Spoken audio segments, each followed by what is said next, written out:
So Kyle, with your background and your experiences, you've been an incredible resource for us at 511 over the years, taking our products to the next level.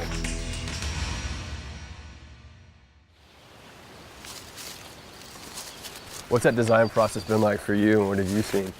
Well, it's kind of been a learning process for both sides, I think. When I met Corey and some of the folks at 511, it was a lot about fashion and not as much about function. And now I believe that we've got to the point where 511 and the designers that we work with understand that it's all about function. And if it looks cool at the end, then that's great too. But we've really been able to drive home that functionality, and that's what makes the 511 field tested by VTAC products really work, I think.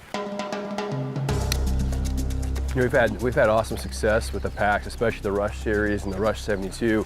How does your past and some of those experiences drive the functionality you need in the gear? That list is pretty long, but we wanted a bag that unzipped all the way to the bottom so you could get to all your gear at any time. You could open it up and see what you had. Also compartmentalize your gear. So there's so many different compartments to store your gear, simply because at night you want to be able to reach in and find exactly what you're looking for. We also wanted to have the molly and have it put on in a decent manner, make the packs bomber with the heavier weight material, added a stuff it pocket so you can put your helmet or a jacket if you take it off.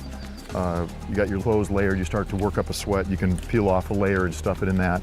And that all comes from my past experiences, as well as making sure you have a really stiff hydration area. So one, your hydration doesn't get popped, and two, if you overloaded the pack with objects like radios or whatever you might carry, mission essential gear, it wouldn't push into your back. So the plate inside of the pack is a pretty heavy duty piece of gear. Corey came up with the yoke design for the carrying system, and I really like that. I didn't think that was gonna work, but he's proven me wrong on that.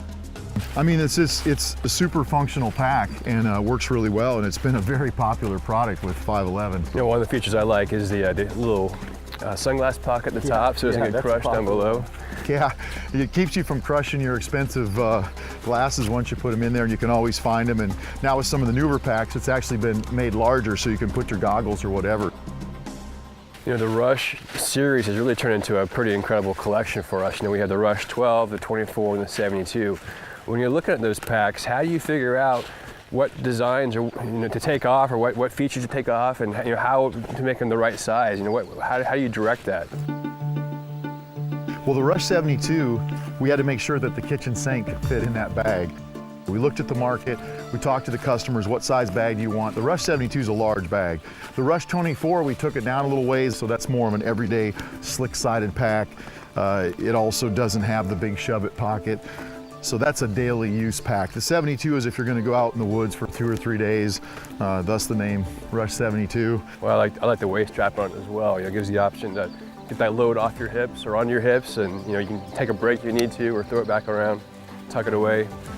I use that when I'm out hunting. If I'm gonna climb a hill, I take the waistband loose so that my legs have more ability to flex going up, especially with large weights in the pack. I've actually packed out elk quarters with a Rush 72, and if you do that, you've got to have a waistband or you're not going to be able to do it. How about field testing? What's that process like when you get in the protos and you're going out in the field? What kind of rigors do you put them through? I put them through my normal life. And if they can survive hanging out with me, it's going to work well for the average Joe out there. We're constantly on the road shooting with folks and letting other people look at the packs, law enforcement, military guys and civilians. We take them hunting. I'm spending 3 to 4 months a year in the woods hunting, whether it's turkey hunting or elk hunting, whatever it might be, and testing the packs there. And I'm also testing our competitors' stuff to see what's going on with their gear. It's been a learning experience, and I'm not going to say there wasn't some pain involved, but now it's rolling great. I mean, we got a great set of packs. I mean, they're doing great. If you haven't tried one, you know, the folks out there should really try it. As far as the gear, where it's evolved from and where it's headed next? I got to tell you, I can't tell you everything.